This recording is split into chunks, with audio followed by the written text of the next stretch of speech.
Good morning, everyone. My name is Moiz, and I manage the community and growth for Inmusik. And thank you so much for coming over for the first webinar. We've been trying really hard to get in touch with the community and get in touch directly with you guys, and we've been trying really hard to be out there. And so I really thank you for taking your time out as well.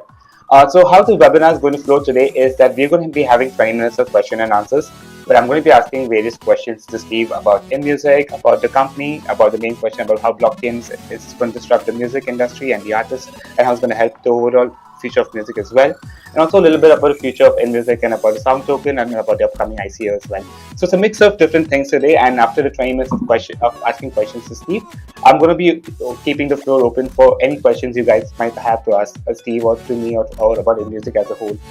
Please ask your questions in the chat channel. Our moderators, Pia and Vala, here today to make sure that they answer all your questions and make sure that this whole webinar goes really smooth. So without wasting any more time, I would like to welcome our CEO and founder, Steve and Brett. Thank you, Steve, for coming over today and taking your time off. Oh, thank you. And thanks to everybody who's tuning in. Really appreciate the support you guys are giving us and for taking time out of your afternoon or your morning, because we've got people from all over the world on this. So thank you so much for joining us today. Thank you so much. Okay, Steve, before we get into everything and before we start talking about the blockchain economics and the future and everything else, I just want to ask you a simple question. Why did you start Inmusik? What was your inspiration and what made you take this road? Well, good question. So I guess it starts, I was born into a family of musicians. Like the first time I was ever on stage, my mother was pregnant with me. So my mother was a musician. She played piano and guitar and sang. My dad was a guitarist and was a singer. They played in a band together. So, you know, the apple doesn't fall far from the tree. By the age of 12, I was playing guitar and I fell in love with it. I really loved playing guitar. At kind of 16, I started playing the drums and fell in love with playing the drums. And so my whole teen years, I was playing in bands and, you know, as a lead singer, lead guitarist, as a drummer as well from time to time. So I really loved and had a huge passion for music at a pretty young age. But as I started to grow a little bit older, one, I had an entrepreneurial spirit. I seemed to, you know, gravitate towards starting a company. But also I was more addicted to the production of music and, like, you know, perfecting audio and perfecting sound, rather than being, you know, a super rock star and touring the world. So when I was 24, I set up a recording studio. And the recording studio was a great little business. Around that for about 7 years as the engineer, session musician, and producer. And it was in that studio we were trying to kind of solve some of the problems some of our clients were having with around the entire music industry. So at the time, there was a huge shift going from buying CDs to Napster and nobody buying music anymore into, you know, the streaming and creating an online community and using that as your marketing tool. So lots of people asking, you know, how do we go about this? What's your advice and what's your guidance? So I pitch in and help as much as I could to give people some kind of guidance on what they should be doing with their online marketing. And it was through some of those late night discussions in the early hours of the morning that the idea for Inmusik actually came about. And so it started off as a bedroom project. I mean, we you know, I didn't know anything about venture capital at the time. It was just something I thought, okay, it'd be cool if we designed something and just build something and see how it goes, even for our own clients. And it's like the first rule of Fight Club is don't talk about Fight Club. It was supposed to be just for our clients only, but it grew so quickly as they started sharing their music with their fans. So we had a ton of users, like over 250,000 in a very short space of time, in less than 6 months. And we got to that point where we realized, wow, if we continue to grow at this pace, we're going to be broke. We couldn't afford to do it. And I was working, you know, 10 to 12 hour sessions in the studio nearly every day. And then coming home and then working on you know, moderating and working on the music platform afterwards and trying to build that business. We couldn't do the two things at once. So we got to a point where it was one or the other.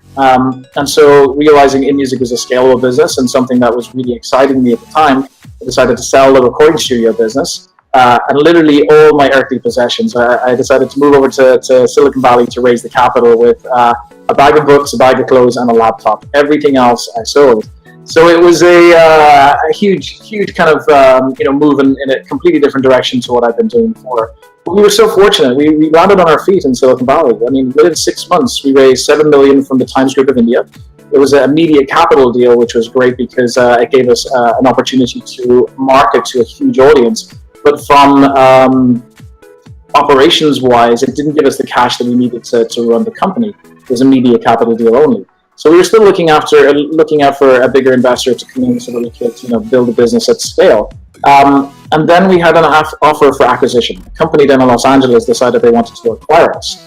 And so we thought, this is probably the best route to go to give the cash into the business that it needed to grow in order to, really serve our customers. But unfortunately, when we moved down to Los Angeles, we took the whole business down there. It was acquired essentially by this company, but we never got paid for it. The company, unfortunately, went bust. They were in the process of raising a huge round, like gigantic numbers. And their lead investor pulled out. And as a result of that, our entire team were basically left without salaries. And, long story there. But from that, myself and Vivian, the co-founder of Inmusik, we built up a design agency called 500 Designs. And through that, just one little note, like the early Inmusik wasn't fully blockchain. It was some early concepts of what we're using right now in terms of the community piece. But it wasn't a full blockchain company because this was kind of before blockchain became a thing, or at least before I knew it was becoming a thing. So we grew 500 Designs really well in the first year. We had some really big clients coming in, Fortune 100 companies. We got so lucky just through the people that we met in Silicon Valley. And so from there, we were in a position financially where we could afford to invest back into Inmusik again to make it a thing. And then also, and more importantly probably, is that through working with some other ICOs and through working with companies like Blockfolio, which is like the world's most popular portfolio management platform for cryptocurrencies, we got to learn a huge amount about token economics, about business modeling in cryptocurrency land. A lot of, because we worked on so many other ICOs, we got to pick the pieces that we thought were genius about some of these, and then have that as available knowledge to us to apply to our own business model. And so we were in Ireland at the time. Vivian had the idea, why don't we just try some of these things on Inmusik? 3 days later, the first version of the white paper was done, and the rest, as they say, is history. And since then, it's just been a rocket ship. We've been growing so fast, so it's been a very exciting times, as you know. Yeah, and it's one of my favorite stories, from you just being and playing instruments and getting into the music industry, getting the feel of the music industry, getting noticing the problem of the music industry, and then going ahead and bringing technology and bringing in what you really know best into and solving the problem. So I think you've gone through a struggle that every entrepreneur goes through in a normal movie, I would say, and that's a really great story. That's really great to hear. So just coming back to streaming platforms, which you just mentioned, how has that changed the music industry and the way the artist gets paid out and the effect it has had on the music industry over the last few years?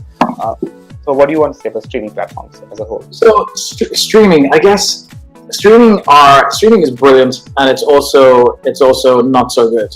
For consumers, it's the greatest thing ever. If you told the teenage me that I could have unlimited music for $9 a month, that would have excited me beyond anything. I mean, the dollars we used to spend, or euros or pounds in those days, on buying CDs and records. I mean, it was a lot of money we spent on music in those days.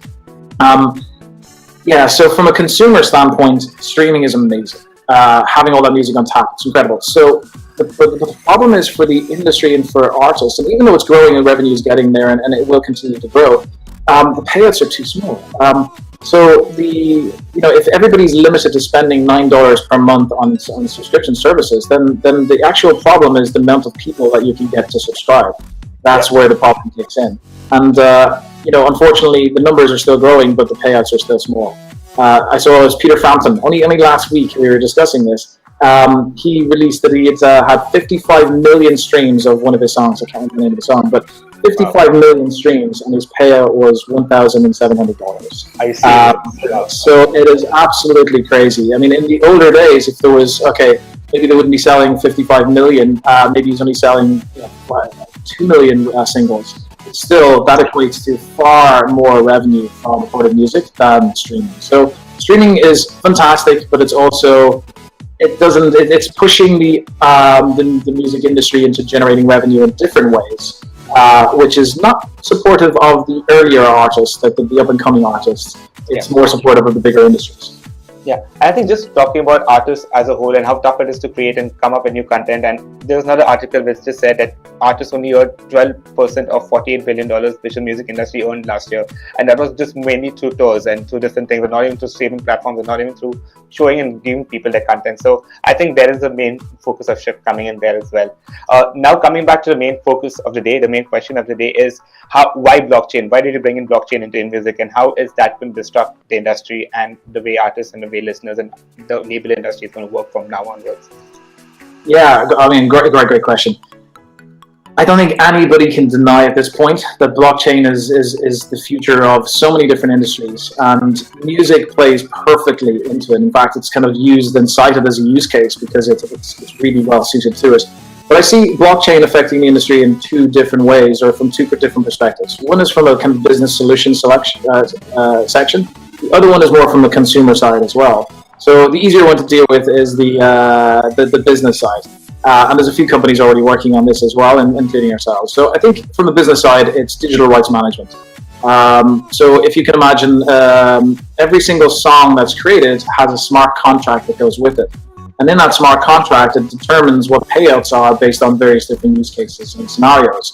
So if it's used on a streaming platform in the United States, it pays out X amount. If it's used in a streaming platform in India, it's X amount. If it's in the Philippines, it's X amount. And those can be separated based on what's the annual the GDP, or else the average salary in that country, which seems like a much fairer approach. The other thing that we built into the smart contract, enabling the song to actually be its own business, which is a very radical term, by the way, a piece of software to be its own business. But it's true, it can do this. What happens is, if it's used on a movie, it's $10,000. If it's used on a TV advert, it's like, say, $500 per play. If it's used as a company's promo video on YouTube, it's another set amount. And so therefore, you're removing the amount of administration that goes with it, so reducing the costs to getting it to its particular destination. Trust then is automatic because there's no question about what should be paid. It's already defined and written into the contract. So licensing, therefore, becomes much more simple. And then also, every one of the songwriters or people who own a piece of the payout can be written into the smart contract too. So payments can eventually become totally autonomous. They can be completely automatic. So that once a payment comes through for that movie, everybody automatically gets their split, reducing administration costs, legal battles for people trying to figure out who owns what and where it should be going. All that stuff can be written into blockchain, made immutable and automatic trust. So that's the business side of things. With the consumer side of things, there's so many different options to do here. But I guess I'll tell you about what Inmusik is doing in this space, because we're doing something nobody else is doing, at least so far, and it's quite special actually. So again, it's this idea of automatic trust. What can you build into a system when you have automatic trust? And so what we've done with Inmusik, and it's all going to be documented. It's in our new white paper, so this is kind of new information I think for everybody who's attending. So every single song, or artist for that matter, I'll keep it simple to a song for a moment. Every single song can be split into three pools. So you have the first pool, which is for the artist, and that's the artist pool. The next pool is for the community, and the next pool is for the referrer. And you can maybe say that's, for example, 70%, 28%, and 2% for the referral pool. And then the community has two ways to participate in that track. They can, actually three ways. One, passively listen to it, and then they don't own any piece of this pool. The other way is they can either write content, and that way they own the artist pool, or they can buy in using token votes, which I'll explain again in a second, or they can work in where they're referring and sharing the content and earning a percentage of payouts based on the refer pool. So the new part of this is token votes. So think about it this way. If you're on Spotify right now, you're paying $9 in the US per month for streaming content, but that's it. That's your cap. That's all you can spend. Yeah. So what we've done in Inmusik is we're allowing people to purchase future success of a song and share in the revenue. And that amount is unlimited. So when you're making a token vote, you can say, okay, this is a 10-cent token vote, or it's $1,000, or it's $1 million, totally up to you. And based on the amount that you put on your token vote, you now own a percentage of the community's pool. And so from the moment that you vote, every single vote that comes after you, or every single stream that comes after you, you share a percentage of that success. And so therefore, the earlier you get in, the more beneficial it is for you because you get a bigger return of your investment. And so with this, you kind of do two key things, which I think will drive the industry in the right direction. One is it's more money coming into the industry than has come in before. It's a new revenue stream, something that's never been done. And so therefore it's helping to grow the entire economy around music, giving artists access to more revenues to afford quality content, keeping us entertained. But then the other piece to it, which is an interesting byproduct, is that it's now advantageous to go and search and find the next big thing, or to find the next superstar, the next super song. Because if you can see that and find it early and put in a token vote, even if it's a $5 vote, that will potentially earn you a significant amount of money afterwards. And so therefore we're creating this vibrancy around new content. And so this is what we're doing, and I think these are the two differences between like the business side of what blockchain can do, but then the consumer side of what blockchain can do. Because all this is automatic trust. When you do the votes, it's written into a smart contract, so we all know and everybody knows who owns what and who should be paid what when a scenario happens. And I think applying new business models like this to the industry is where it gets really, really interesting. New revenue streams that have never been done before, and it's all enabled by cryptocurrency and blockchain.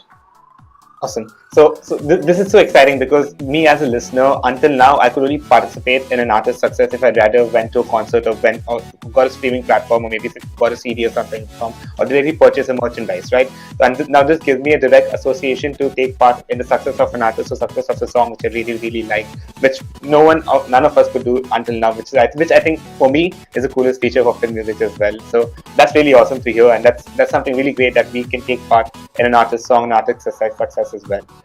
Just talking about the success and how Inmusik is going to work, comes the question of sound token coming in and sound coin coming in, and how is the token economics going to work for Inmusik? How is sound going to perform over the next few months?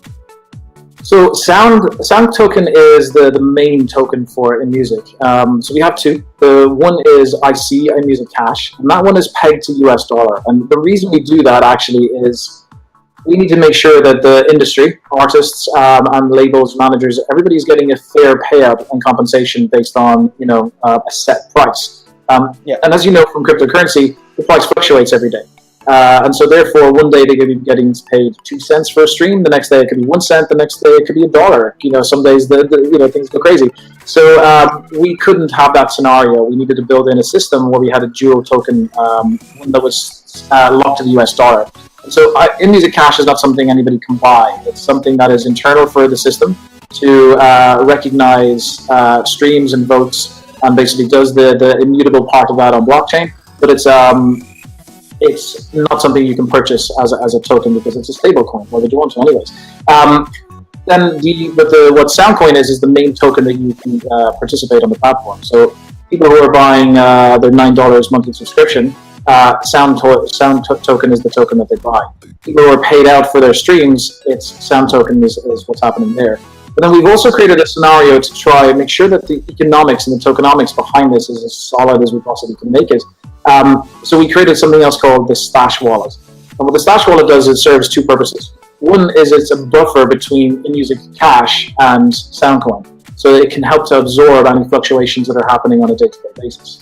But for the users of the platform, if they're putting their Soundcoin into the Stash Wallet, they earn interest. However, they can only, if they put it in, it stays there for 12 weeks, and then they make a request to withdraw it. It's automatic, but 12 weeks later, it'll be released.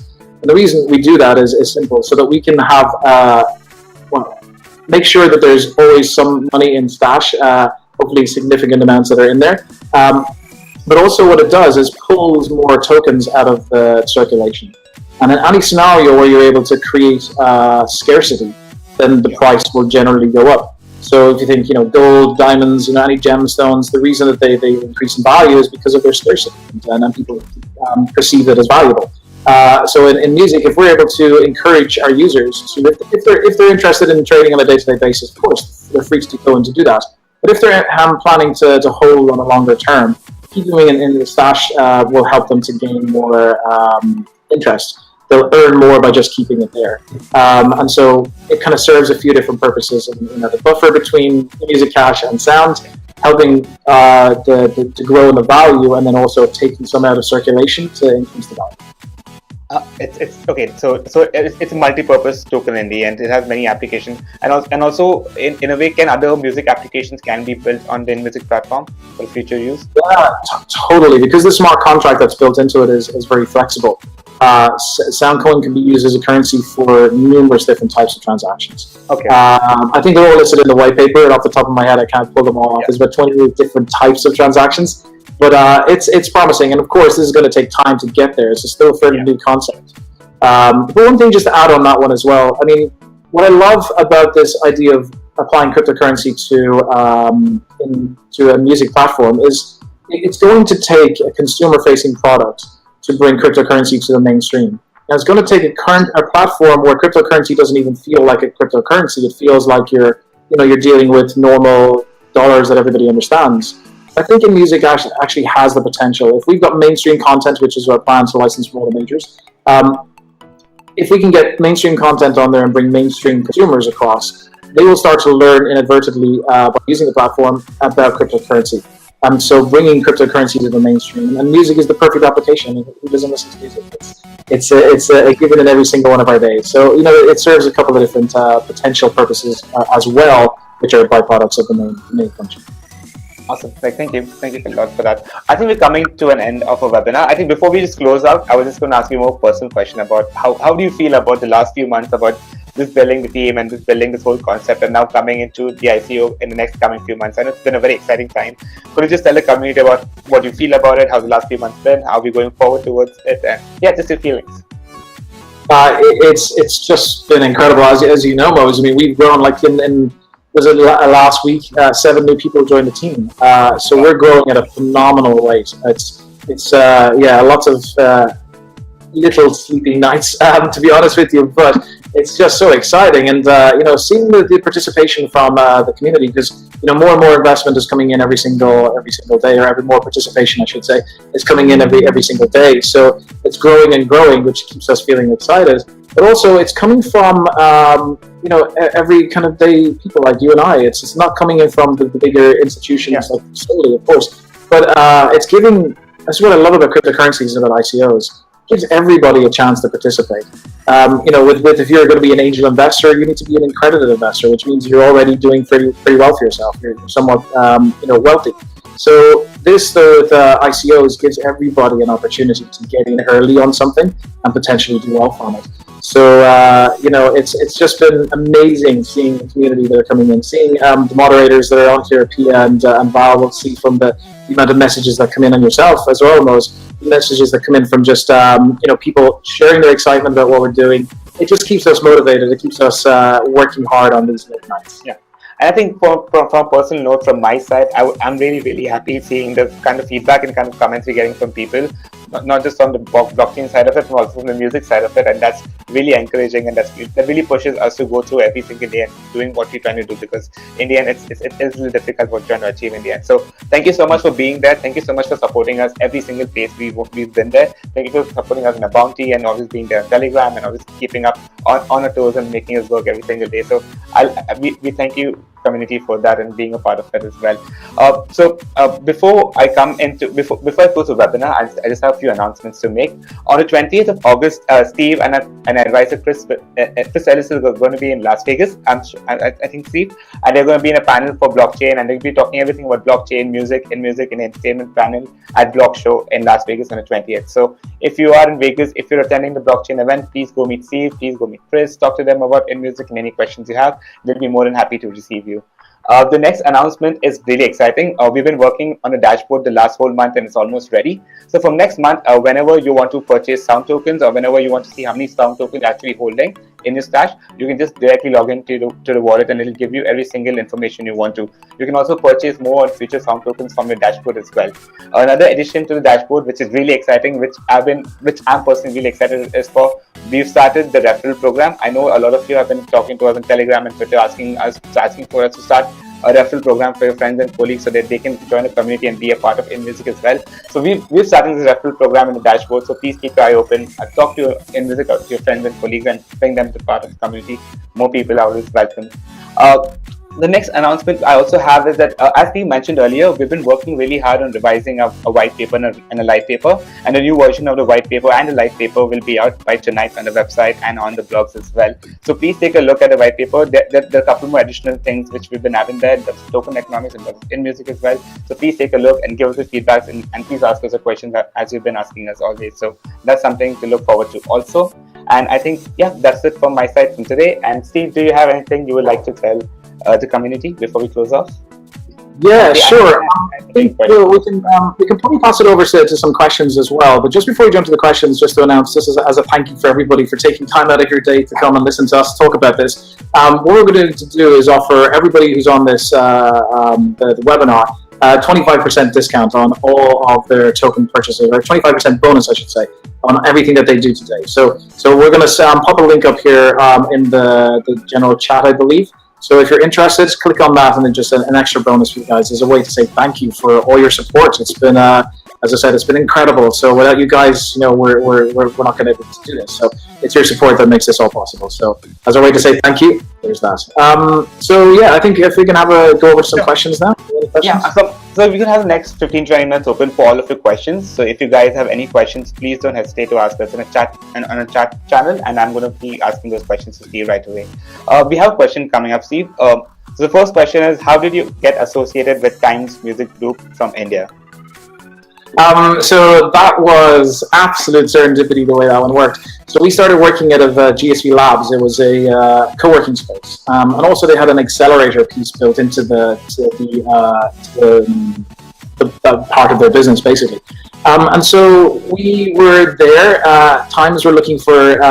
They were moving their US investment arm, Brand Capital, over to the United States, and so some of their core team members were fixing themselves up in GSV as their starting point for their kind of shared working office.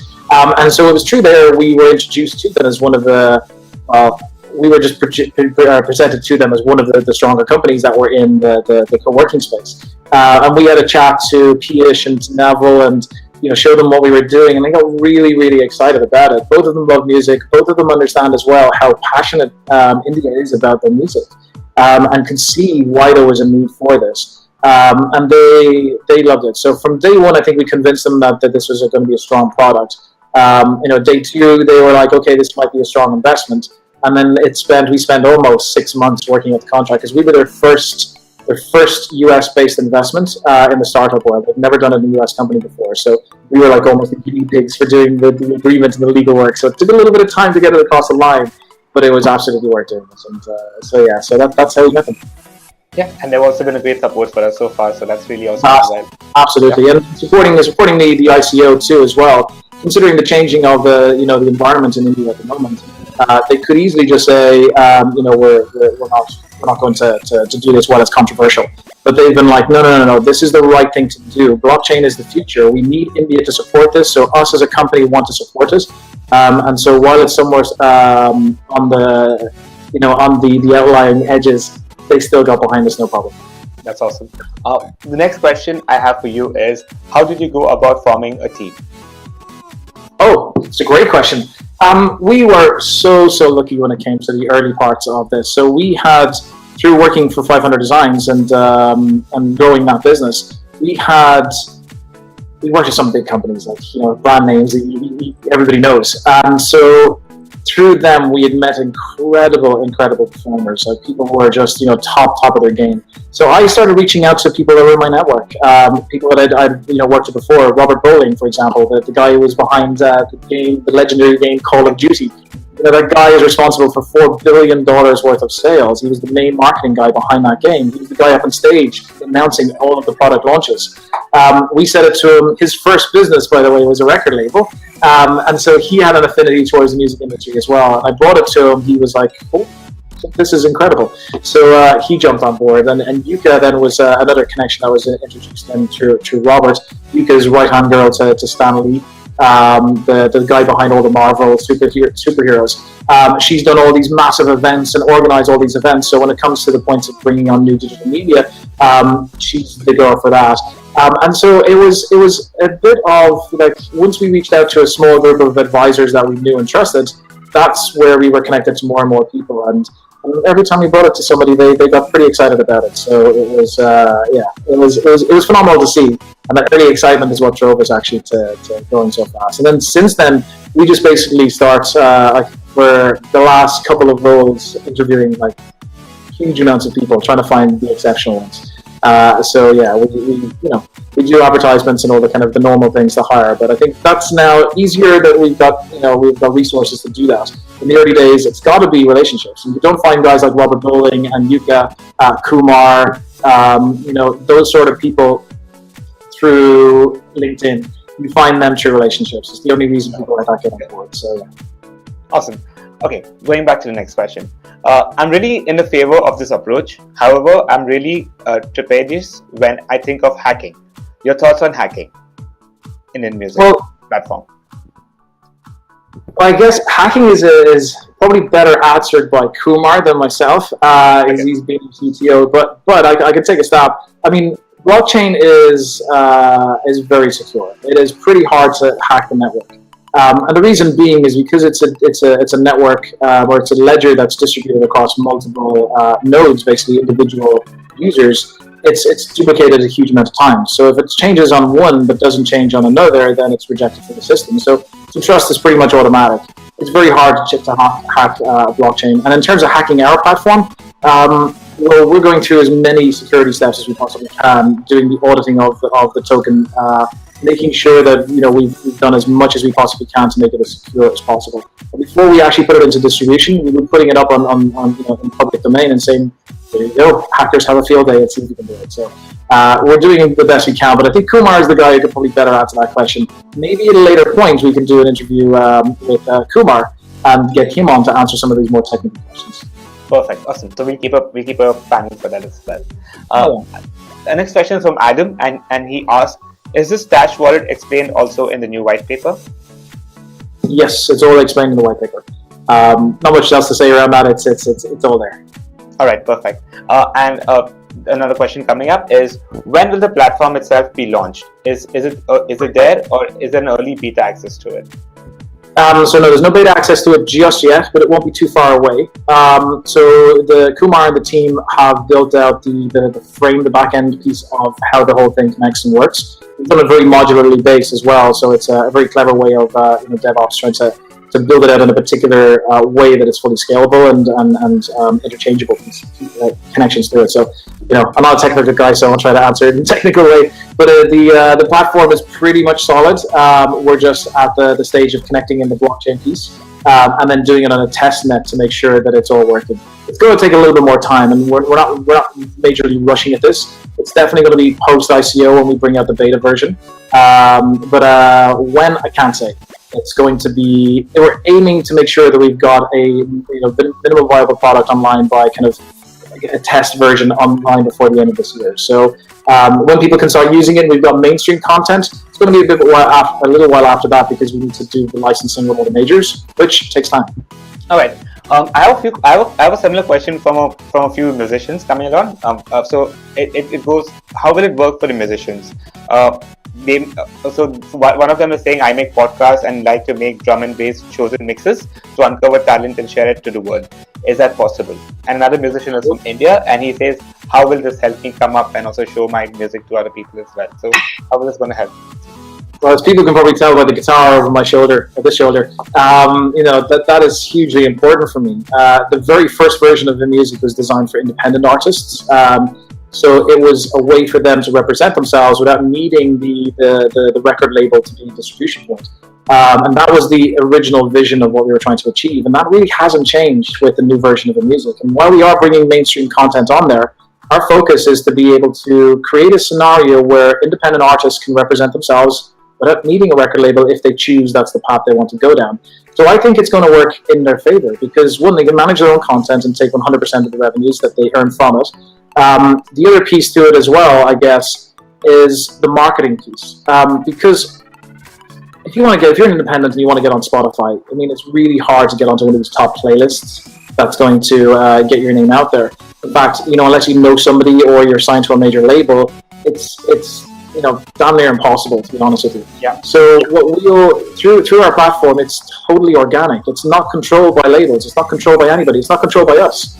is it's absolutely done by the token votes and the referrals that happen through the platform. So it means that if you're talented and you're a good quality artist, chances are if your music is that good, you'll be getting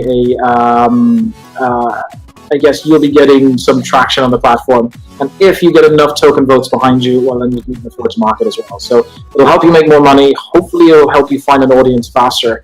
And of course, we'll be working on this like constantly. We'll never stop changing the user experience to make sure we can optimize for those sort of scenarios. It's just very important to me. Okay.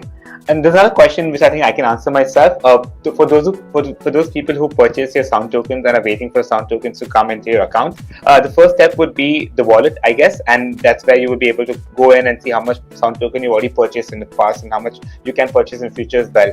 And once the ICO is done, it's when the tokens will be distributed among everyone who's purchased the tokens. So that's how the timeline is going to work. So please be patient regarding this.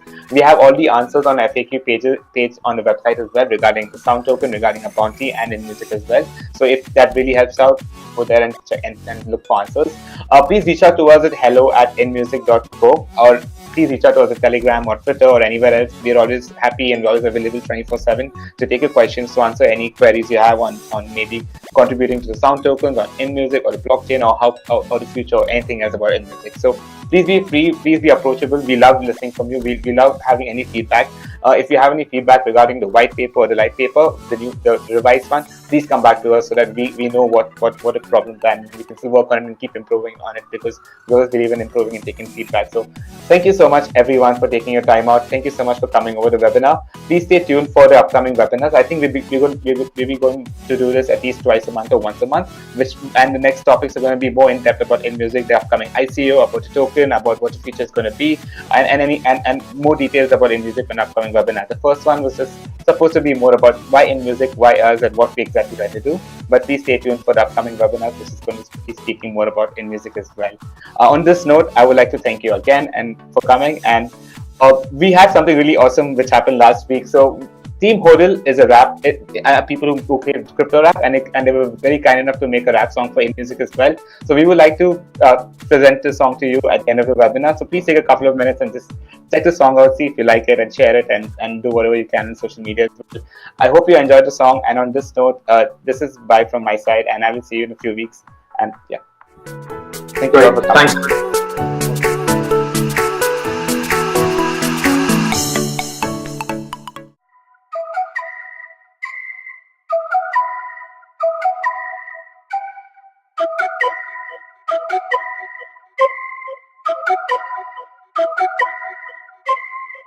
We talk and speak with wisdom. Blockchain ecosystem, broken model, I refuse it. So looking at Inmusik, we talk and speak with wisdom.